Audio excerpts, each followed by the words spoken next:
that could transition us into our pro wrestling segment of the show. No, it doesn't, because I ain't talking about Monday. Damn. Well, we're going to get into all these shows this week because we're going to cover them. We're not going to cover them as intently, but we thought we'd run through these shows a little bit here. You want to just kind of our highs and lows of each show? Want to do it that way this week? Yeah. Sure. All right. For Monday Night Raw, I thought the good stuff. First of all, there wasn't much good on this show for the Monday after WrestleMania. Monday Night Raw, I'll give you 2 words. Sucked ass. That's a great review. Yeah, well, I'll raise you 3 words. Fuck them birds. Well, I was going to say there's 3 things good on this show. 1, there was no birds because Bobby Lashley attacked Riddle before he got to the ring for his entrance, so there's no birds. The New Day had Mortal Kombat gear, which I think they had at Mania or the week prior, and of course the week before, and then of course the return of the Viking Raiders as one of them is now back from injury. But other than that, hold on. Yeah. Because Raw was shit, I'm going to say what I was going to say a minute ago about Ninja Turtles. As of right now, Nintendo Switch, but they haven't said anything about being on PS4, PS5, Xbox One, or Xbox Series X, S, or Google Stadia for those. Well, all right then. And Brandon has just made it even more difficult for me to clip this out. But I appreciate it. Why? We got into wrestling and all of a sudden you jump back. It's not, I'm just messing with you. That's all right. Oh, shit. Plain and simple. But yeah, when it comes to the bad here, WWE clearly has no challengers for Bobby Lashley, so they went right back to Drew McIntyre. Even though Bobby Lashley destroyed him at Mania, there's no reason for him to be in this title match again. Listen, we literally he talked didn't about tap that out. before that. He didn't. He just passed out. He didn't tap out, so there's plausible reason to get a rematch. But in WWE, being knocked out is the same as a loss, as a submission. So they don't view it as, oh, he didn't lose, he lost. Yeah, but that's what they're gonna say, so it don't matter. You know, at some point before Backlash, they're gonna have Drew say, "I never tap." Yeah. Also, to me, when Riddle fought Bobby Lashley to begin the show, Bobby Lashley destroyed him, which in turn completely destroyed one of the few contenders you could have going against Bobby Lashley. He did it in a convincing fashion too. So to me, it was like maybe you should have thought that was. You view Riddle as a joke. Oh, I know, but to me, he's one of the more. Well, F them birds, yeah. Rhea Ripley also had a promo, which to me, she was staring off in the distance. She wouldn't look at the camera. She wouldn't look at the interviewer. It looked like so scripted. It looked like she was reading a teleprompter. So I'm like, okay, that was another bad. They're calling Backlash WrestleMania Backlash, which is like, okay, you're just trying to stretch out WrestleMania season. Redundancy. They could not wait to bring Charlotte back in the women's division to immediately, interfere in a women's title match, and she come out in this crazy looking outfit. I know JD from New York on YouTube said she looked like a motherboard because it looked just like a PC. But yeah, her promo, talking about how she's the opportunity and she's not going to be humble anymore. I'm like, so up till now we've seen the humble Charlotte. Okay, that's exactly what I said in the group chat. It's like, when the fuck was Charlotte ever humble? Yeah. Like, I don't recall that. Yeah. I bet you the Iron Sheik made her humble. I was watching a review earlier this week on Raw, another reviewer, and they essentially just said it was Charlotte turned up to 12. Yeah, basically. Like, fuck yeah. Again, it's one of those things that whether you like it or not, she's always going to be there. We got a few more bad stuff for Monday Night Raw. Doesn't mean I can't bitch about it. Right. Damian Priest is now, his usefulness is over. But Bad Bunny is gone. He was beat by Miz and Morrison, so in a handicap match. So there's that. Nia Jax. Yeah, but they cheated to win. Okay, fair enough. But again, Nia Jax was in a tag match, and they were making fun of the fact that one of Mandy or Dana was slipping on the way to the ring at WrestleMania. So Nia Jax was slipping all over the place on purpose. It was awkward. Fucking dumb. It was awful. There was a slip, all right, but it wasn't on me. And of course, in this match, which happened again on SmackDown, by the way, which we'll get into a little bit, but Mandy and Dana opted to get counted out on purpose because they didn't want to, get in the ring and actually wrestle as babyfaces They didn't want against to catch them hands. No, but the reason why they did it though is because Nia was mad. Yeah. Okay. That's why. Aren't you supposed to be fighting I still babyfaces? think that's dumb as shit. I'm not saying So, it's not dumb. I'm To just me, saying yeah, that's to what me, if happened. WWE doesn't take the finishes of their matches seriously, why should the audience? You know. You can say that about a lot of wrestling. It ain't just Yeah. WWE. neither. Oh, don't worry, I got some criticism. No. Don't worry, I got criticism of AEW before we get through this too. And of course, in the main event, you had Drew McIntyre got attacked by T-Bar and Mace of the formerly Retribution, and it looked like MVP either paid them off to attack him or they were helping MVP, or whatever it might be. I don't know if this is the right direction to take T-Bar and Mace, but No, considering how legitimately for what months now, the Hurt Business was whooping they asses. Mhm. There should be no reason why they would help you at all or for anybody. So this is like a combination of the groups, like Retribution. the Retribution's Yeah. over. T-Bar and Like, Mace No, were I kind know. of. I'm saying it's bringing them together. So you put Basically- the names together, and you got Retribution Oh. or Retro Business or some shit. I don't know. It's terrible. It Here's the fucking thing. Sucks. It's dumb. You're replacing Shelton and Cedric with these two. For Mhm. what? Yeah. Because Look they're like bad bigger. Predator extras. Terrible. Yeah. Yeah. Fucking Anyway, This It was show was garbage. It sucked. Don't waste your time. As soon as I saw that Drew won the match, I tuned out. I turned it off. So I didn't even see the beatdown. I just, Drew won the match. All right, good. Raw's fucking over with. Yeah, I mean All right. they had Get me the Braun. fuck out of They here. had Braun Strowman in this Always. match for the title contendership too, but thank goodness that didn't happen. All right, we'll move on to NXT, which had their debut on Tuesday night this week. Started the show off with a great promo by Karrion Kross. I thought. I again don't know a whole lot about Karrion Kross yet personally, but I'm looking forward to see where he takes this title run. he should be solid. Yeah, actually, absolutely. Yeah. The first match of the night was NXT Tag Team Championships. MSK defending their titles against Killian Dane and Drake Maverick. MSK retained their belts here. I don't know if there's really much else to say about that, really, all things considered. Unless you guys had any thoughts on it. Good. It is what it is. Let's see here. Kushida wrestled for the Cruiserweight title and actually won the title from Santos Escobar. She was in fucking shorts instead of jeans. Yeah, this attire was an interesting change. I don't know if I like it yet, but he wrestled great, though. I thought it was good. Yeah, the match was good. And I've heard Kushida's actually been killing it lately on NXT. So if that's the case, He's sure to kill it anywhere he goes. right. So, and that's the case, I got no problem with the title change. I think it made the ladder match for Stand and Deliver seem kind of pointless. Yeah, it did. Yeah, it did actually. How though? How? Enlighten me, please. Why would they go through a ladder match and then just essentially your very next show put it on a different guy? Because that just shows that. I mean, Kushida was Even though deserving we and do could have know won. that this is- essentially. not real, whatever you want to call it. It's still supposed to be simulated combat. And in that simulated combat, there are certain people that hold titles. And those titles could and should be won and lost at any moment. And the fact that this was NXT's debut on Tuesday, it set the precedent that a title can change hands on a Tuesday show. So from that perspective, I get it. And just because there was a ladder match, which is a big thing, I get it, trust me. And I mean, old boy did his, worked his ass off and whatnot. That doesn't mean that the title stops being defended right then and there. He's gonna have. It's not like they have. When's their next pay-per-view, or whatever they want to call it, their next takeover. It's probably Closer to SummerSlam, Yeah. honestly. Yeah. So what? We're gonna wait that long for him to do a title? No, it just shows that he can lose it and win it at any given day. Yeah. I Now- get that, now but if it just seems that quick to take it off of him. But in a way, though, Why he's never put it on had him at for a all? while? Just because He had it for a while. Like, he was the interim champion. Yeah. I mean, so he's had it for a while. He lost it, and we move on. I mean, I kind of understand what you're saying. I get that. I mean, But he why would have not lost just it do- at Stand and Deliver too if it wasn't for the interference. Why are you half naked? Oh, it's okay. So, but yeah, that just shows that anything can happen. Yeah, absolutely.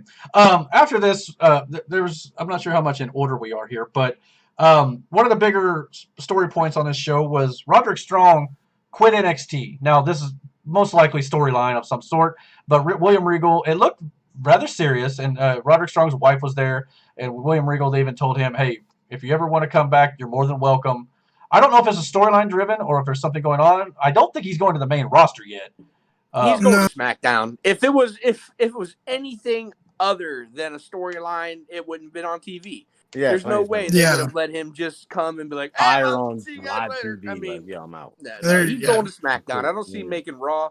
If anybody's going to Raw, it'll be Adam Cole, Cole. but he's Yeah. probably going to go to SmackDown. All right. Well, I mean, if that's the case, that's cool. I just thought it was interesting, just out of nowhere, Roderick. I thought it might be O'Reilly or It was not out Cole. of nowhere. I mean, you got to Well, think yeah. about it. Like he's been caught in between this whole emotional spectrum between Cole and O'Reilly, and he's just like, I can't, so I'm leaving. You know what I mean? Mhm. Yeah. I did think it was interesting. They showed backstage footage after the match at Takeover of O'Reilly and Cole being gurneyed into the hospital, and they were both, or at least Cole was yelling at Riley on their way to the hospital rooms and stuff as they were being wheeled out of the ambulance. So I thought that was a nice little touch. I ain't gonna lie, I thought that was pretty funny. Yeah, that a la Rocky 2. Mm-hmm. Yeah. When Oh yeah, but okay. After that, let's see here. I lost my place. Oh yeah, we had the debut of Frankie Monet with her dog. She interrupted a Raquel Gonzalez promo, and Raquel Gonzalez basically said she was going to either, I think, shove the dog up her backside or whatever you want to call it. But yeah, something to that effect. And after this happened, we had Raquel got her WrestleMania acceptance speech at the title sort of thing, celebrating her victory, and out comes Bianca Belair, the SmackDown champion, and Rhea Ripley, the Raw champion, to kind of celebrate together because they've got a history in NXT and things like that together. So it was a great homecoming for him. Yeah, it was a great moment. Then of course, what was the main event? Let's see here. We also had a match with Leon Ruff and Isaiah Swerve Scott. I think there was a women's match in there I might have missed. The main events, though, had Dexter Lumis, Bronson Reed, Ember Moon, and Shotzi Blackheart versus The Way. A lot of this revolved around Indy Hartwell, flirting with Lumis by being knocked out and was waiting for Lumis to pick her up. And by the end of the night, he did and carried her to the back as she winked to the camera. And doing this sort of thing distracted Gargano enough to get the fall, or Bronson Reed got the fall over Gargano, I should say. So, AKA 8 motherfuckers that don't mean shit. That's what this match was. Alrighty, yeah. It's got the thoughts on it. Okay. I don't know. We'll see how this goes, I suppose. I mean, Bronson Reed, I don't know if he's going to be taking the title off Gargano or not. But I mean, I wouldn't be. At some point, I'm sure. Yeah, it kind of looks like that's the direction they're going. Where they're going with the ladies, I'm not totally sure just yet. They could have just been in here just to fill out the match. But all right, we're going to transition to our next segment here, where we're going to have our fun fact and trivia question segment. We're going to show the panel this video you're all about to see here, and we're going to react to the video that he sent in, and we're going to try to answer the question. We're also going to start this week keeping score of who gets the question correctly. And we're going to maybe build up to SummerSlam this year and maybe do it again for WrestleMania next year. And maybe the loser has to do something to kind of make up for the fact that they have not answered the questions correctly. So trivia. Yeah, the trivia. So we'll here's the video. We're going to react to it, and we'll let you guys know what we think about it. So here you go. Hey everyone, hope you all enjoyed WrestleMania 37. I thought it was a really good show. There were a lot of great moments. Some down moments, but, every WrestleMania has it. One of the great moments was seeing AJ Styles accomplish the Grand Slam when he and Omos won the Raw Tag Team titles. Now, part of my fun fact today and question is going to involve the Triple Crown version of the Grand Slam. That, of course, being the World title, the Intercontinental title, and the World Tag titles, which the Raw Tag titles are the continuation of that lineage. Now, most of you know that the late great Hall of Famer Pedro Morales was the first man ever to achieve the Triple Crown. What you may not know is his tag title reign only lasted 1 day. That's because his tag team partner held another championship, either the World title or Intercontinental title, and company rules at the time did not allow a man to hold 2 championships at once. Now your question is, and you will get multiple choice, who was Pedro's tag team partner, and for extra credit, what title did he hold? Was it Bob Backlund, Bruno Sammartino, Pat Patterson, or Don Morocco? Hope you all have a great week and upcoming weekend, and I look forward to seeing you all next week. Please hit like and subscribe to the 3-Star Podcast, and I look forward to doing this again for you next week. All right, so that was Mike this week with the fun fact trivia question. Any thoughts? I'm kind of stumped. I'm not gonna lie. I say I've got Bruno an with the idea. heavyweight title. Bruno in the heavyweight. Bruno in the heavyweight. And who all did he say? He said Bruno, Bob Bob Backlund. Backlund, Pedro Morales. Pedro Morales, Pat Patterson. Yeah, Pat Patterson. Those are your four. Okay. No, Pedro is the person we're supposed to be guessing for. Yeah, for his tag team partner. Oh, Yeah, so it was Bruno, Bob, Don Morocco, that was it. and I can't think of the fourth one. No, Bruno. Yeah, Bruno, Bob, Don Morocco, and Bruno. Yeah, Bruno, Bob, And Don Patterson. Morocco, and Pat Patterson. Patterson. Okay. I'm And saying then Bruno what with the title? heavyweight. Man. I think Don Morocco and Intercontinental. You both just took both my answers. Because I was thinking either Bruno with the World or Morocco with the IC. I think I'm gonna go with Morocco in the IC too. Could be completely wrong though. Does everybody? What's your final answer, Damon? Yeah.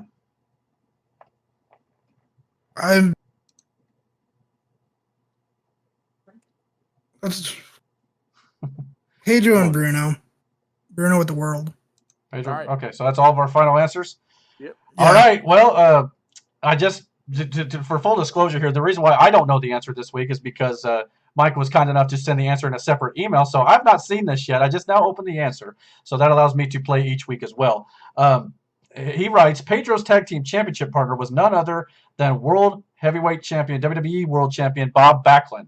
I was close. Yeah, I had the title right. He said they defeated the Wild Samoans in 2 straight falls at a show called Showdown at the Shea, held in Shea Stadium, then home of the New York Mets on August 9, 1980.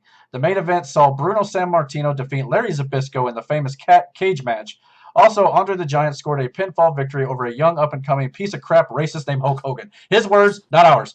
The views and opinions, here, are not part of the podcast. As mentioned, the titles were relinquished the next day since Backlund was already world champion. 1 month later, the Samoans would regain the belts, defeating Rene Goulet and Tony Garea in a tournament final.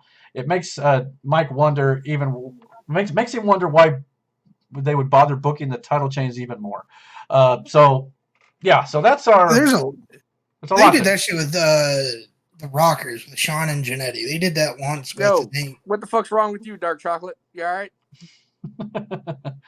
Wait a minute. Did anybody get that right? I didn't even. I got the title right, but yeah, we'll make sure. We got the title. All right, so I guess we're all 0 for 1 here for this week. 0 points. Yeah, 0 points. I should get a half point. He get a half point. Well, he did say bonus for the title, right? I believe he said. Yeah, maybe we'll get a half point for that. Maybe we'll do that. If that's the case, Tony's up by half a point. So we'll go. I think Damon, because Damon agreed with me. Oh, did you? Okay. Yeah, so we should both get a half a point. I'll have to play the video back to make sure we get this all correctly scored. But yeah, that was a great segment again this week. All right, moving on to the rest of the shows this week before we wrap up the show. AEW Dynamite. We'll try to get through this pretty quick because I know some of our panelists ain't a big fan of the show. AEW Ladyfinger. That's about. To me, the match of the week, though, I'm not going to lie, was the Young Bucks and Pac and Phoenix. Well, it's just there's really not what the fuck is wrong with you. Him in the fucking what? Just say it. Yeah, come on with it, buddy. Come on, man. What you right, distracted? Look, listen. So Miranda comes out here, and she can see the screen, but she can't really see it. So she's leaning hard. I'm like, what are you doing? What happened? Did the titty pop out? No, her titty didn't pop out. Like what? Like why would that even? Anyway, no. Are you guys still working? Yes. So she then she's looking at Tony, and she goes, bruh. She goes, why does it look like he's about to have 2 horns grow out the side of his fucking head? All right, so let me explain this before we go any further. I have a receding hairline. No, that bitch is retreating. Motherfucker, I don't want to hear. Look, you know what? I may have a receding hairline, but at least I can grow a beard. It is what it is. Fuck you, Patches. Anyway, keep that baby face real, baby. At least he didn't call you Chubby Seamus or Chubby Sane. My hair grows out. It does not grow down. And since I have declared that I have been my whiteness has been gone since 1985. This is what I 85. call my I remember afro. that. My afro. That's this his is my afro. So, Respect the fro. anyways, but yes, my hair grows out. It does not grow down. So unless I keep it real trimmed up all the time, it looks like shit's growing out the side of my fucking head like horns. And yes, it doesn't help with my receding hairline. Yo, But you should have. Her face though killed me. She was like, That being said, AEW Dynamite kicked off with what I believe was the best match of the week. Young Bucks versus Pac and Phoenix for the AEW Tag Team Championships. Obviously, the Bucks retain here in, I think, a really good match. Granted, we have been very critical of the Bucks for using super kicks. Clearly. How many? How many? Yes, how many super kicks? I believe there was only 3 spots in this match that used them, if my math was correct. But I will say this: since they went heel this week, they went full blown heel. They come out. but why? But why? so they can have Super Bullet Club version 9. Yeah, so they could join Kenny because of their friendship and family, like the Fast and Okay, Furious. no bullshit. Because I'm not saying the heel turn was executed well. I'm not arguing that point. No, hey, it why wasn't, you guys? because you legit dropped a storyline where was it their dad or whatever? Yeah, Dad got beat up by Jericho or MJF though. That wasn't Omega. It doesn't matter. Like, Why? why do you? What is his dad? Why His would- dad has nothing to do with it?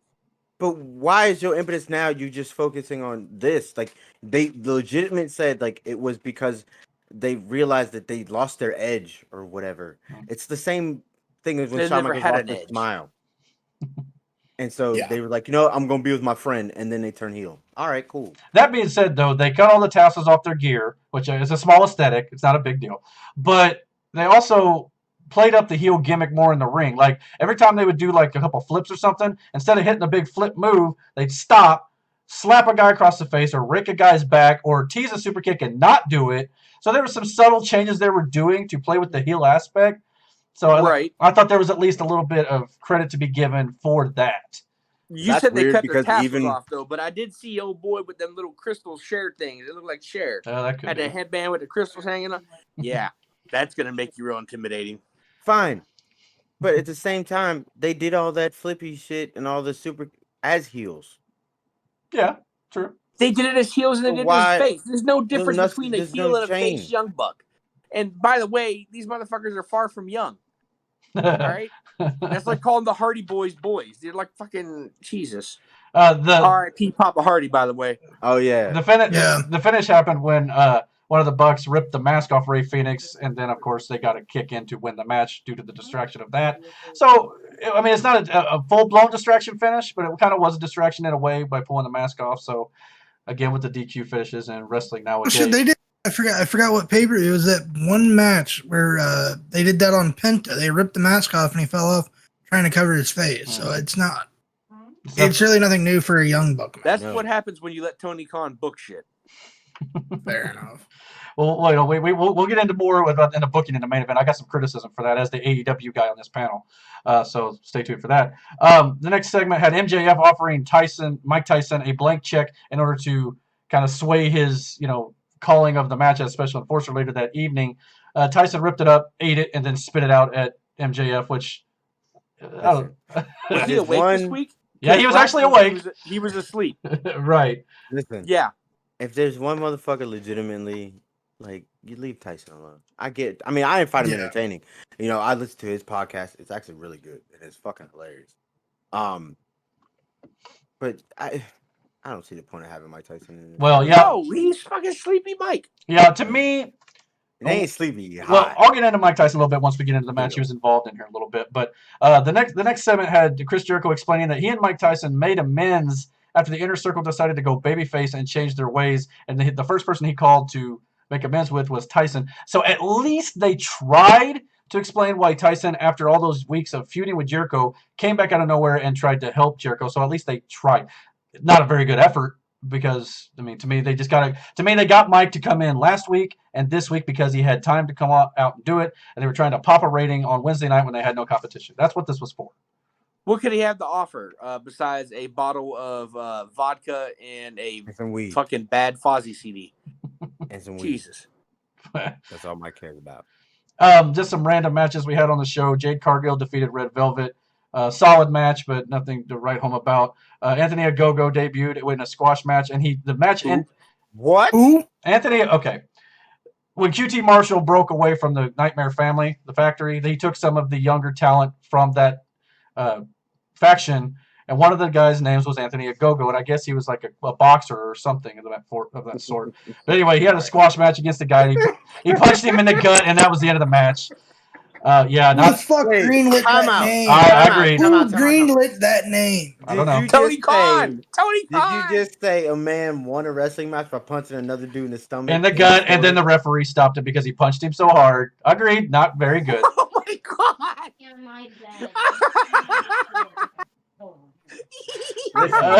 Ew. We just destroyed Monday Night Raw. I'm going to destroy this too. I agree. Like, for real. I agree. First, If the this Young shit- Bucks threatened to get off Twitter because you might hurt my feelings and we're heels. And now someone got the match stopped because he got punched too hard. Bruh. Like, we just ripped WWE apart has Raw. stopped matches for being And kicked you- in the quarter too much too. Listen, if this shit would have happened on Raw, we'd still be talking about it right now. So, like, fam. I'm not saying it was good. my I'm God. agreeing with you. Yeah. That's So trash. not impressed. First of all, Not impressed. his name is Anthony Ogogo. Like, Yeah. what's the gimmick? I guess he's a fighter or a Boxer? Apparently, boxer. he hits people hard in the stomach. He's a fucking boxer. Mike Tyson, name but is- younger, I You guess. missed me with that shit. You could have came up with something else. Yeah. Call him Tyson Why? Jr. or some shit. Yeah. Like, that's trash, man. Oh my god. Not AEW's finest hour. I'm not gonna lie. Why don't they That just is get that not guy it. Superhuman from fucking the YouTube channel and have him go jump on some light tubes from some juggalos and juggalettes? Ooh. And then it My could be a whole juggalos, fucking... juggalets. Don't try this at home. Fuck this shit. We also Hey, you call Lil Donnie. He ain't doing nothing. Might as well call fucking New Jack in. we also had Chris Statlander I wish they return. would. He'd kill everybody. We had Chris All right, go ahead, Statlander. all right, Well, go so fine. ahead. We had Chris Statlander return in a squash match. She is now a member of the Best Friends faction with the Orange Cassidy and Trent and Chucky T. Look, Lil Donnie, you ain't a fan of Lil Donnie? Whatever, it's a thing. Then we also had a promo from Britt Baker. They're clearly setting her up to get more wins under her belt to challenge for the AEW Women's Title against Hikaru Shida. Who's even the women's champion? I fucking Some forget. Japanese girl. Hikaru Shida. She's had Sheeta still got it? Tony. Clearly not a fan. No, nobody. Well, this show was not their best show. I'm not gonna lie. Miro. This is the show they had no competition. This show should have been. And- their best show. We're going to get into this, but this show had over 1 million viewers for only granted they had no competition, but NXT only had 800,000. So in that case, Yeah, because you're still gonna have people who are Yeah. so hardcore about this shit, they're gonna watch it, even though it's shit. yeah. But they also got the NXT viewers from Wednesday night to continue to watch AEW because that was what the NXT and AEW were doing combined on Wednesday night almost, and AEW What was the got better show? this week, match-wise, probably NXT outside of the first match with the Young Bucks. And we're going to get into the main event here again, too. I'm going to criticize that. So I'd probably go NXT this week. So you telling me some man got Falcon punched in the stomach? We're past that now on the next match here. Hit him with that hot No, we're not. No, we're not. We're not done with that yet. Did he say Falcon punch before he did it? I don't think so. Falcon But then, I'm punch. done. Like, it don't matter. Miro had a promo talking about he was moving on with or without Kip Sabian. So it appears they're going to position him for a push without the dead weight, so to speak, in the story. Let's see here. We had Jericho versus Dax Harwood. This match, I'm not going to criticize too much for the fact that I'm going to criticize the main event. Tyson was on the outside as a special enforcer, and he legit punched Cash Wheeler, looked like, in the face. That looked incredible. I'm not going to lie. I think he hit him with the forearm, but he hit it so hard and so good, it looked legit. So that was good. The end of the match obviously saw the Pinnacle and the Inner Circle all get involved, and Jericho defeated Dax Harwood. But in this case, I'm not going to criticize it like I am the main event because they are setting up blood and guts between the two factions, so that made sense to build that story to a degree. But that's about as good as I could say on that. Listen to me. I don't give a shit how old he is. I'm not letting Mike Tyson punch me in the fucking face. No. Now, I don't know if he did, No. but it looked like he hit him hard. Like, even if it's not a punch, I'm not letting the man take a swing at me. Listen at me. Even if it's a work punch, I'm not letting him punch me. No. It looked way better than last week when he was throwing them Shane McMahon potatoes on Shawn Spears. This one looked like he connected hard. But look, man, he's gonna do it. They're all gonna go have White Claws with Tony Khan afterwards and be cool and shit, bro. This man said White Claw. now, my criticism of this Mike Tyson thing, to me, I understand maybe you only had a couple days with Tyson and you're trying to pop a rating on the new Night Without Competition. But if you're going to bring in Tyson as a special enforcer, why don't you book it to where the Pinnacle and the Inner Circle are building to blood and guts and he's a special enforcer for that match? That would be the way I would do it. Because Tony Khan's booking. Well, we could go back and forth about Vince's booking too, but yes, they're both at times not great. No, because Vince would have Do we booked it remember for the what pay Vince per did view. with Mike Tyson? Not always Vince wouldn't have. Not always. Do you remember what Vince With did With to fucking Mike Mike, Tyson? though, with Tyson, oh, he would have saved that shit for the pay-per-view. Well, maybe with He Tyson, made- sure. He paid Mike $2 million, come in and light the world on fire. Him and Stone Cold. Arguably, that is what strapped the rocket on Stone Cold, other than the 316 thing. Vince was extremely smart with. 23 years ago. How he- But here's the thing. We had this conversation Okay. the last time. Let Yeah. me I'm just going to say this real quick. If I'm Vince McMahon and I haven't had any real competition since 2001 when I bought my competition, why am I going to care? I make millions of dollars, Agreed. billions of dollars. I don't have to compete with anybody. AEW is obviously not a threat because he let Jericho come on Stone Cold's podcast. So why am I going to care? Yeah, I'm going to have fucking unicorns floating around eating fucking hot dogs out of a goddamn container while people do jumping jacks off of a cage because I don't have to worry. If Vince really wanted to sit down and make magic again, he wouldn't a heartbeat, and don't think twice that he wouldn't. Tony Khan, in 10, 15 years, if he has that long, maybe he'll be great. Don't know, but we'll see. he's a rookie. Oh, yeah. And he Agreed. shouldn't be booking. Well, I mean, on the topic of that Jericho on Broken Skull, to agree with you, Tony, they let him talk about AEW more than you would, who you would view as actual competition. now we're going to get more Like, into Broken if- Skull here in a minute. If Vince legitimately thought AEW was a threat, there's no way, even if he did let Jericho on, there's no way they would have let him to end the damn thing with Jericho holding the fucking world title for AEW. There's no way they would have ended it like Vince that. flew him in on the private WWE jet. Well, Yeah, that- Jericho posted a picture of that. but that doesn't mean on he flew in. Instagram. That doesn't mean he flew in on that jet. They're in the same area in Florida. They could have just been at the airport and saw the jet, decided to take a picture and troll people. That doesn't mean he flew in on it, though. Get out of here, man. You can't be that fucking naive. I'm No. just come on, but you can't assume that either. I mean, you can't. They're all based in Florida right now. I don't like coincidences. I mean, it's It was possible. to promote. I don't like. It's not a coincidence that Jet was there when Jericho was there at the airport. No, I mean, it's very well possible. I'm just saying Yeah, we don't If, know. even if And you they're didn't not- fly him and in they're on not it, parking it was that there jet. for. It was there to hype the episode. No, he's that's not- possible. First of all, Vince's jet isn't going to be parked on some random ass runway. That's a private that fucking too. runway, chief. For real. No, that could be a good point, but I'm just saying. That's a private fucking runway. And I bet you he got chauffeured there in a fucking limousine paid for by Vince McMahon. Yeah, very well could be. Yeah. All right, well, since I mean, for God's sakes, the man shared a fucking brownie with Jericho. we'll get more into the. Ooh. I want to save the Broken Skull thing for a little bit later because we're going to do a little bit more on that after the shows here to wrap it up. Okay. Yo, my man went and got some pizza for real. Well, Tony's just like, all right. The main event saw Matt Hardy versus Darby Allin for the TNT title. All right, this is where I'm really going to criticize AEW. The main event between Hardy and Darby themselves, the match was good with just those two guys. But unlike the previous match with Jericho and Harwood, where they're building a feud between the two factions for blood and guts, this match again delved into multiple guys running out of the back, which included Sting, the entire House Hardy, Lance Archer, Scorpio Sky, Ethan Page. All these guys really don't have a whole lot to do with each other outside of the fact that the House Hardy got involved and some of the baby faces ran out. That's all that really made any sense to me. This was a cluster F. and I can't understand for the life of me what they were trying to do with this. And but it's just a match to showcase Darby, retaining his title, and hopefully Matt Hardy's okay with it after his dad passed away this week. But yeah, to me it just made no sense. I don't know. I don't get it. It wasn't the greatest main event for sure. Why? And listen, this is a criticism that AEW does. The thing AEW does a lot. It's like thing too. There's always run-ins. Yeah. Why? And a lot of their matches. Too many. They get them classic dusty finishes. Why? Who Why got you need classic people? Dusty finishes? Well, I'm talking about the run-in spots and shit.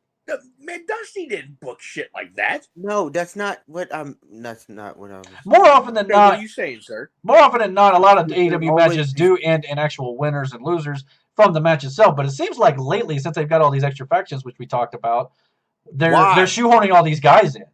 And again, to Tony's credit, Tony Khan is not necessarily booking this lately as good as he was at the beginning of AEW's run. So I understand the criticisms, and yeah, they need to step it up. I mean, absolutely. Yeah, because if they don't watch it, they're going to go way of 2000 WCW and then Look, death to the I company. said that shit before. I said this starting to feel like way too much WCW. Well, Yeah, and not the good WCW. Right. Cody and the Bucks are Hall, Nash, and Hogan, and Tony Khan is Eric Bischoff. Bro. I mean, Where do you put Omega, though? And AEW in general is the NWO. And they got everybody jumping ship and joining, and it's going to go down in flames. yeah, I mean, that's a very good possibility. I hope that's not the case. I think we all agree we'd like to see AEW do well. Yes, I would love to Right. see more wrestling, and I would love for a company to do well to give Vince that reason to do something, more exciting. But not like this. No. Like this ain't it, Chief. No. No, not You lately. keep pulling shit like this, like on some real shit. Like what? He's not gonna do anything because he doesn't need to. No, if you don't watch out, Vince is going to buy your fucking company, too. Oh, yeah. On the whole, I thought And the you end up show. on Peacock. Yeah, and Yeah. fuck your Jaguar money. I mean, on You know what the I'm whole, I saying? thought the show had some good moments, but there's a little bit more bad than good on this one, I'm afraid to say. All right, moving on to our final show of the week before we get into a little bit of Broken Skull, and then we're going to talk a few WWE cuts right quick. Smackdown started tonight. We had new commentators actually for Raw and Smackdown. Raw had ESPN's Adman Burke, and Corey Graves moved over there to join Byron Saxton. Smackdown now has Michael Cole and Pat McAfee, former punter of the Indianapolis Colts.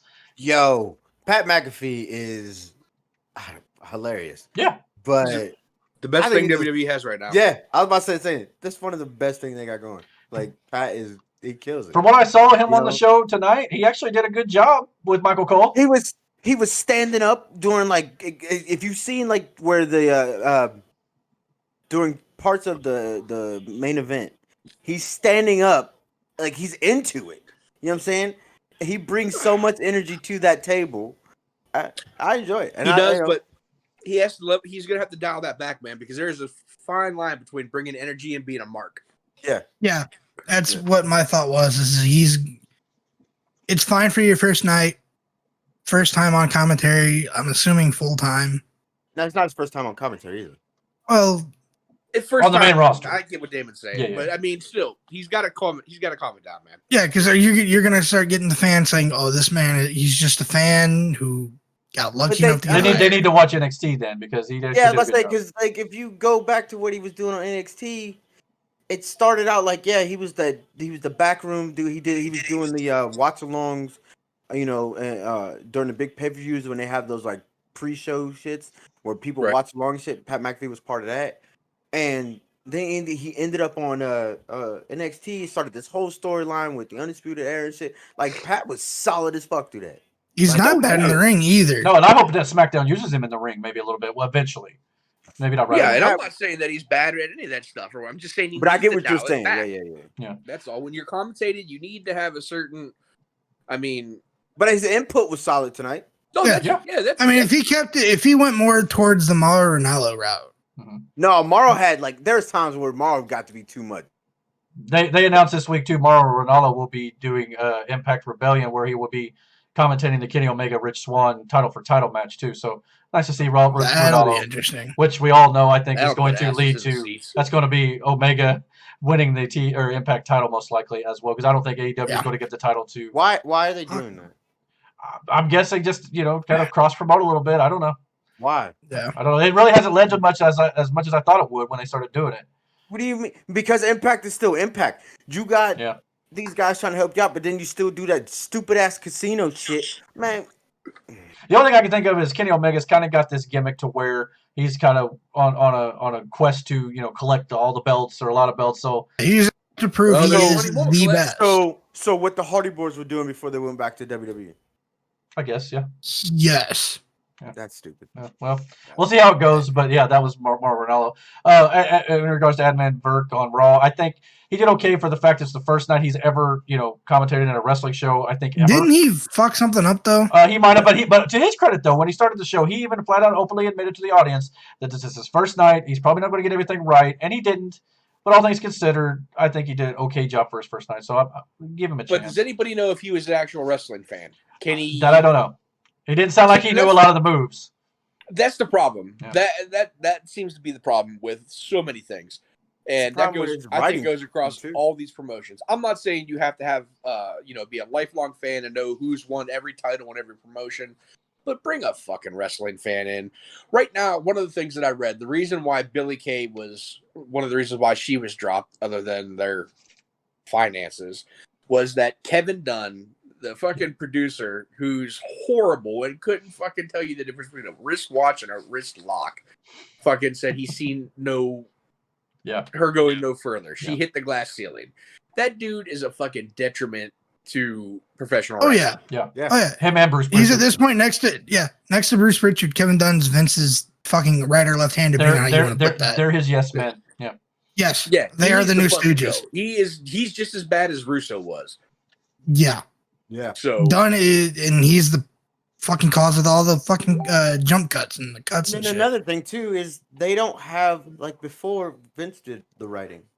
They don't have that anymore. They have No, they have fucking Vince soap wasn't the only opera writer, writers. but I mean, No, but he was one of them. At least Yeah. you had someone, you know what I'm saying? But now you got guys who write sitcoms.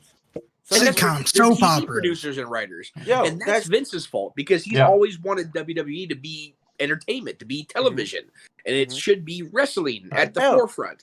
But USA instead of calls- having guys like Jim Cornette, Pat Patterson, Arn Anderson, instead of these guys The being writers Briscoes. and producers, they get actual fucking Hollywood writers and producers that know nothing about wrestling. Yeah.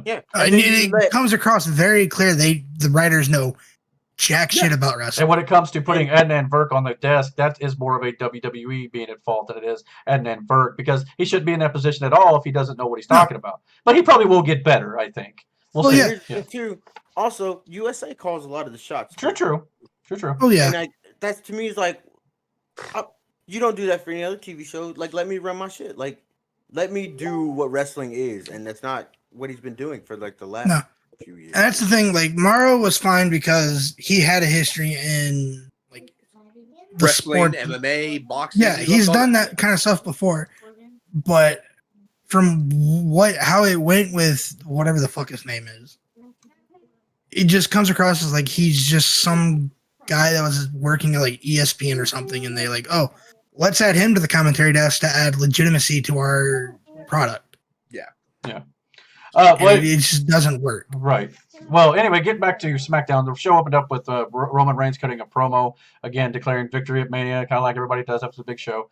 Cesaro, though, came down to the ring, stepped up to Roman, and when Cesaro went to get a mic, Roman just walked away.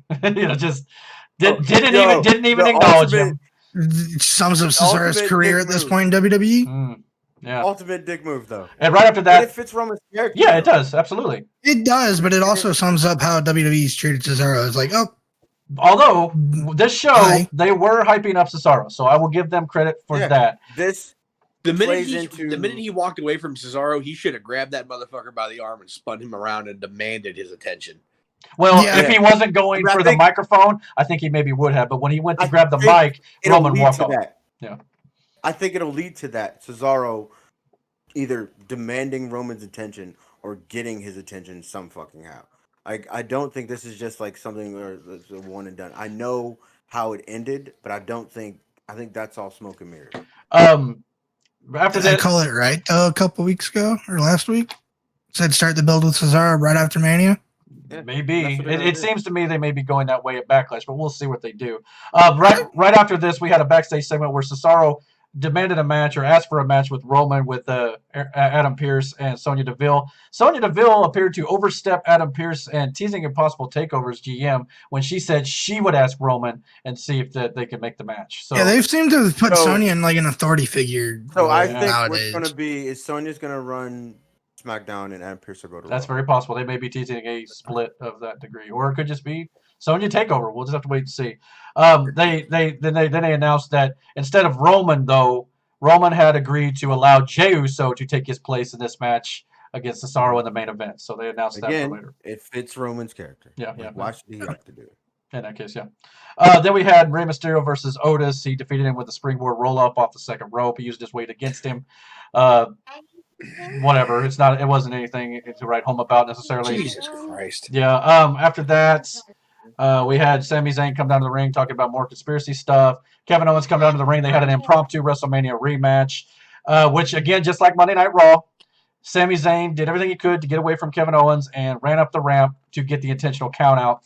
But that fits Sammy's character. At least He that didn't fits do a it. little Yeah. more than the baby faces on Raw. I will give them that. Yeah, but Jesus Christ. It's still dumb. It's still really dumb. Yeah. Booking. Yeah. Yeah. It's dumb. I mean, I'll give you that. But at least Kevin went down and got his ass. Yeah, he got down and got him, threw him Yeah. back in the ring and gave him a stunner for his efforts. So he didn't get away completely. But the match was just, a nothing, no. The nothing old to it. nut and burger. Yeah, basically. After that, we had Apollo Crews in the back, and all this was basically to say that, hey, here is my new, Commander Aziz is his name, the former Dabu Kato who helped him win the title at That's what WrestleMania. everybody wanted. Yeah. Just to Yep. have something to do who it was. So, okay. Yeah. Also, throughout the night, they did it at least 3 times. They showed the footage of Cesaro at WrestleMania. Granted, I'll give WWE credit for putting over Cesaro here. Great. We like that. However, all they kept doing this entire time was showing that spin he did with Seth Rollins on his shoulder with no hands, which was a great spot. Don't mind. But And then showed him falling on his ass. right, but at the same time, while promoting this, they continued to call this move the unidentified flying opponent. I kid you not, that's the terminology they came up with it. So they were building Hey. that as a big Cesaro move. What was it not? Was it Legit just called it the UFO. Yeah, the UFO. But the O stands for opponent. So Hey. there is that. I wouldn't, not? Again, probably you have comedy writers. Write your shit. yeah. After that, we had, we had Sasha, I'm sorry. We had the Street Profits and Bianca Belair come out. Again, Bianca, thankful for the victory at WrestleMania and all this stuff. She then said that the Street Profits need to get some tag team gold later tonight. That way Montez and Bianca can both be champions together and all that nonsense. After You see that, how happy Montez was for her. yeah, absolutely. Oh, I've seen the picture of the aftermath. I think he went out there. He was. He was over the moon for her. And Yeah. she deserved Oh it. yeah. She deserves it, absolutely. After this, we had a backstage segment with Sasha Banks where she showed her side where she got whipped with the hair, Fuck still bruised. that. And of course, she got mad about that, didn't even answer her question, and just stormed off, which brought in Bayley, who said that it's now time for her to go to get her title back as well. So I guess we'll see where that goes for both of them. Triple threat at Backlash. Possibly. Very Probably. possible. After that, we had the aforementioned tag team championships on SmackDown with Street Profits against Dolph Ziggler and Robert Rood, or Bobby Roode, whatever he's going by now. Robert. Dolph and Robert Roode retained the titles after a blind tag where Dolph hit the zigzag on Montez Ford for the win. I'm a little shocked by that. I kind of thought maybe they were going to go the Street Profits get the belts the feel good story. right with No, Bianca Belair, maybe, but No, but if you do this right, Yeah. it'll pay off in the end. yeah, and Yeah. Dolph and Roode could use the win. I'm not gonna lie. So I don't like their name. yeah, what was it again? What's their name? Dirty Dogs. That's right. I don't like The that. fuck? They're not really Why? calling that on the entrance or anything. but Commentary? their jackets and stuff say it. Yeah. Yeah, no, commentary, they called them Dirty Dogs a couple Oh, times. okay, okay. Like, I don't like that name. Oh, Yeah. Well, maybe they don't like Brandon. Yeah, I mean, whatever. Give a fuck what they like. I mean, I don't know. I mean, it might be the right booking decision when it comes, like I said, building the heel team. And maybe you can continue this feud, but I hate if you're doing that though. I hate that you gave away the match already. Save it for Not really. Not really. I mean, you're gonna, like, if this is the story you're gonna tell, you gotta But why would I want to Okay. see it now? They just beat Street Profits clean outside of a blind tag. Eric's right at that point. Yeah, but Yeah. I guess That But no, at the same time, that's like when they did Hogan and oh fuck it, dude. It's just why give it away? That could have easily been set up. Okay, you're gonna have a match, and then they just beat the shit out of the Street Profits, and they don't even have a match. What's the saying? Why give it away for free when you can make money? Yeah, I guess if you'd have just like before the match even started, just took them both out. I guess something they did, but now that they beat them clean, there's really no reason. point. Yeah. Yeah. I guess maybe not. Yeah, we'll see what they do. They may not be going that. They may not be going that right. So we'll see. Next, we had Natalia versus Shayna Bazer. Natalia beat her with a roll up. It's not. I don't care about this. Yeah, it's not a big deal. I just hate it for Shayna Baszler personally. They're not doing right by her in my eyes. I hate the women's tag for all of them right now. It's just trash. Well, this is a singles match, but I know, but okay. it's revolving around these fucking belts and like. Yeah, they like to do that thing where they bring in the tag champs on every show, and I agree. All right. After that, we had the main event with Jey Uso versus Cesaro. Again, both guys, solid. Of course, the finish I wasn't a fan of because again it was a DQ finish where Seth Rollins ran in, hit Cesaro in the middle of his swing, and they basically ended the show by screaming, "It's not over, it's Cesaro." So that is apparently maybe they aren't building Cesaro for Roman Reigns just yet. Maybe they're going to do the Rollins rematch at Mania Backlash. They should have let Cesaro win that match and then have Rollins come in while he's celebrating. Yeah. Mm-hmm. But if it is a slow build, I mean, maybe I just don't think they're actually going to push Cesaro like they started the show doing. I got a feeling that he's not going to challenge. Give it a couple weeks and he'll be old news. Yeah, maybe that's possible. They got nobody else right now. Yeah, and Cesaro's they don't. But Cesaro's the perfect candidate. Yeah, and if I agree, but it's how many times have they stopped and started his push for him? Yeah. All right, so that was the week of wrestling. Before we move on from wrestling, though, we forgot one thing. Yeah, that Tony, why is your face like that? What's that? Why is Tony's face like that? Tony's frozen. Oh. Yeah. But we forgot the Alexa Bliss segment on Raw. Yeah. Yeah. Oh, yeah. With the new doll. Yeah. Essentially, kind of explaining what happened at Mania in that match happened. That doll creepy as hell. Fuck the doll. Yeah. Yeah. Fuck that doll. Hashtag no. fuck that doll. And of course, Bray come out like nothing's wrong, talking about it's a new me, and we're going to have, Yeah. Fuck that doll. Yeah. I don't care about that. But because I can't remember. It's Monday. Mm-hmm. Yeah. But the only thing I did is they kind of explained why she did what she did at Raw or at Mania. Yeah. She's found someone stronger, I think. Yeah. I'm not sure. But it was essentially, yes. I found a new friend, Lily. Is that what the name was? Lily? I think so, yeah. Okay. Because a lot of people are talking about, I was like, why would you not have Aleister Black be the new friend? He has a tattoo of Lilith on him. They might be. You don't know that. That's just what that's what I've seen people on Twitter say. So take that what you will. Yeah, fair enough. That dog was creepy as fuck. Oh shit. He'll be back. He'll jump back in. All right. Well, moving on from that, just a couple other quick wrestling things, and then we'll move on to what we're going to end the show with tonight. WWE made some cuts this week. A year after they made cuts after the COVID pandemic started. A year to the day. They released names such as Samoa Joe, Billy Kay, Peyton Royce, Kalisto, Tucker, Wesley Blake, Chelsea Green, Mickie James, and Mojo Rawley.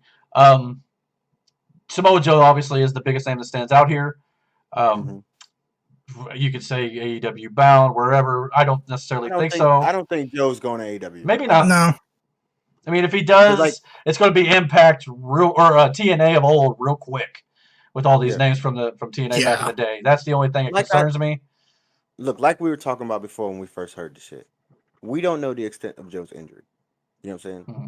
So there may be a reason why they cut him. Like, it wasn't just because, all right, you're fired, you're shit, we don't like you. I don't think that's the case. I think Joe got cut because, again, we don't know the extent of his actual injury. So instead of keeping him, they were like, all right, look, we'll just cut our losses. As far as Peyton Royce and what was the other one? Billy Kay. It is what it is with them. Well, like you said earlier, Kevin Dunn's his opinion on Billy Kay was she's gone as far as she can go. I think Peyton Royce had some potential. But I found her entertaining. Yeah. Not gonna hold you. Yeah. But and Billy Kay could, as the Iconics, I thought they had some, especially in NXT, they had some moments. Main roster, not well, you can say that about a lot of talent that's been brought up, but if they maybe go to AEW or wherever else, they could be an addition to a roster of women that may not be up to snuff yet, maybe a little bit. They still need some work, not gonna lie. And Joe, if he goes to AEW, could work out depending on how you use him. He's not going to be Sting, I think, where you don't do as much with him in the ring if he's no, clear. here's the thing. Yeah. That's the thing. Like I said before, my problem with that is you already have too many guys there already that you're trying to push for these spots. Joe will just be WO. another dude that they'll have. Yeah. And then what? Yeah. Look how long it took them to do something with Morrow. You know? Who? Again, AEW. AEW don't have Morrow. With Morrow. Fucking Hero. Rusev. Oh, Rusev. Okay. I Gotcha. don't know. They haven't done anything with him yet. They did Arcade Mania or whatever the fuck that match was. Yeah. Fucking dude, look. Here's the thing. I was listening to, everybody knows and probably thinks this is why I feel the way I do, but I was listening to Cornette's podcast. Big Cornette guy. Brian Last, his co-host or the host of the show or whatever you want to call him, he said it right. Why would you not want to go to AEW? 2 days a week at most, doing it on a beach. You're getting paid millions and millions of dollars to do not a damn thing. Go out there and do the dumbest shit you can think of that WWE would not allow you. You don't have to stress and worry about remembering lines or anything else like that. It's just you going down there and having fun and making as much money as you can. So why wouldn't you want to go? It's a good point.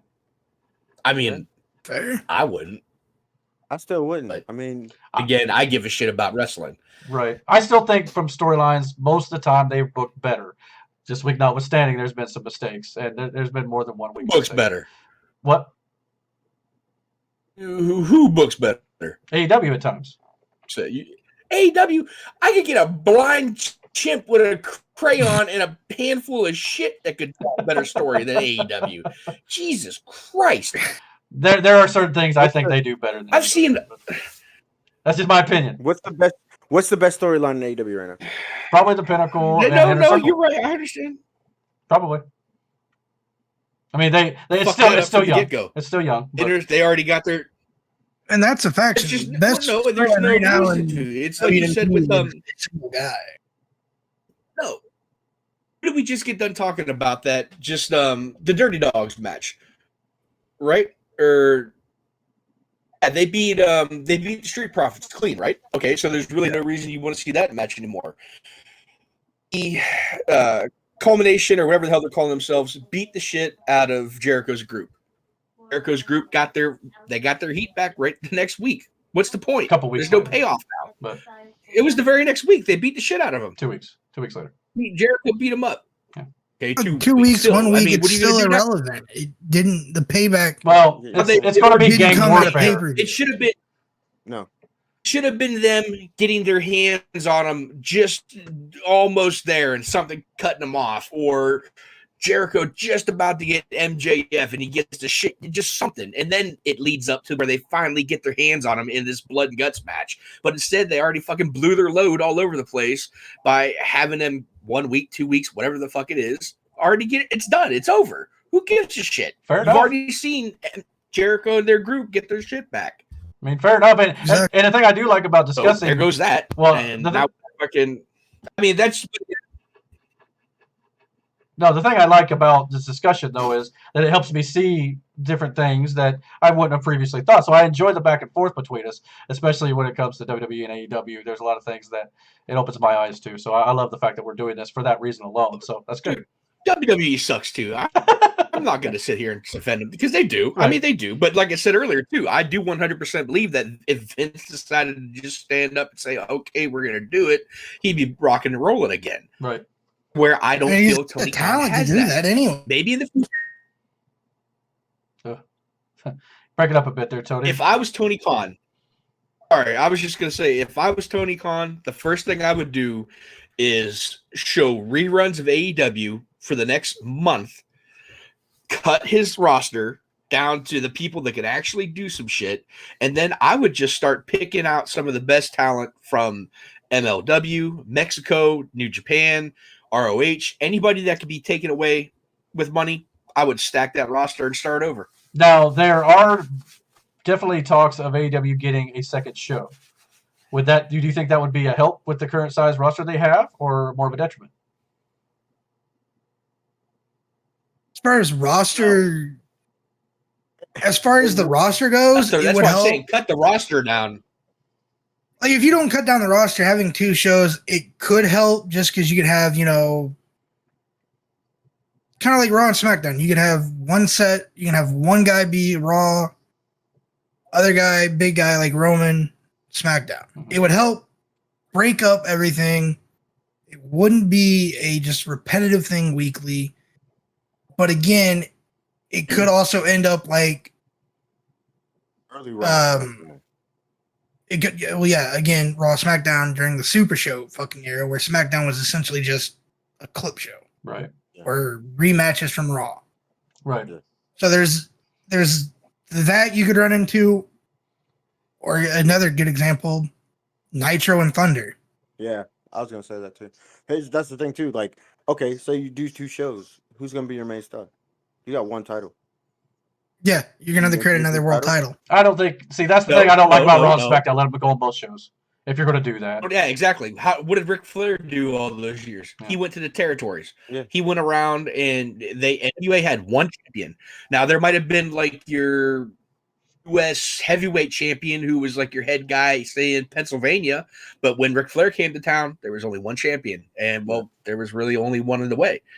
So I feel just that's have what your guy WWE go back does and forth, man. anyways. They've got the promotion title. And Build the up world challengers on each show. You could do that. Yeah, that's my biggest criticism of WWE, or one of them, is the fact they've got too many belts. You know. Well, yeah. Well, like what Tony's, I think what I'm understanding what Tony's saying is like the territories would have, you know, because I didn't grow up in the territory days. They would have like what, essentially a promotional title, kind of like the WWE title. Yeah, like they would have a guy in each territory that was being groomed for when the heavyweight champion came to town. And Okay. they would do a few matches here or there, whether it be, and then it would all lead up to that one big house show when, they had, when everybody, you're sitting 20,000 deep back then, selling out, fucking selling the show out. And Ric Flair's getting his ass kicked, and this baby face has got some fire, and it looks like he's going to do it, and he's going to do it. And then Ric Flair moves it out, Ric whether Flair. it's, handful of tights or something like that, and Rick moves on down the line. Now that baby face gets a stick rub, even though he didn't beat Rick. But exactly. So, I mean, like I said, man, there's just so many things that you could do. It's just not. It really is just a bunch of kids playing wrestling. The best way to describe it is backyard wrestling on a millionaire's budget. Wow, Man. I never really thought about it like that. That's one way of looking at it. Yeah. And to each their own. People like one thing, other people like the other. That's cool. I'm glad people are at least, and it seems like the ratings on Tuesday and Wednesday are decent. When both shows split, now they're not on the same night, so that's encouraging. I think they have room for improvement on both cases. But AEW is only 600. Let's see, I think 800,000 behind Raw this week, but on a normal week they'd only be 600,000 behind Raw. So it'd be interesting to see if either show could maybe compete with the main flagship show for WWE going forward. Regardless of how shit Raw Right is now, going to no. be. No, not right now. No. The thing is, too, you got to think about it. They're going to get the overflow from NXT not being there regardless. Yeah. So, can we honestly say that those extra viewers are from people that want to see, or have a real interest, or because we like wrestling and there's, I don't have to choose between which show I watch. It's possible. Yeah. Essentially that's what that same could be said for NXT too. So I'm not taking that. Because there's saying really. Because I was watching Steven Larson's podcast earlier this week, and they were talking about the numbers, and from how he said it, there's like only 150,000 difference. Where are they getting that? I guess I have no idea, because it was clearly a 400,000 difference from the numbers I saw. But I'm sure there's people that like you, Eric, who would do it at the same time. but there's also people that would actually choose. Yeah, and it's probably the same people watching both now for sure. but I can you see. just seem like they're at least for the I don't know. Yeah, well, we'll see how they do. I mean, I'm just glad to see the numbers as they were this week, but we'll see where they go moving forward.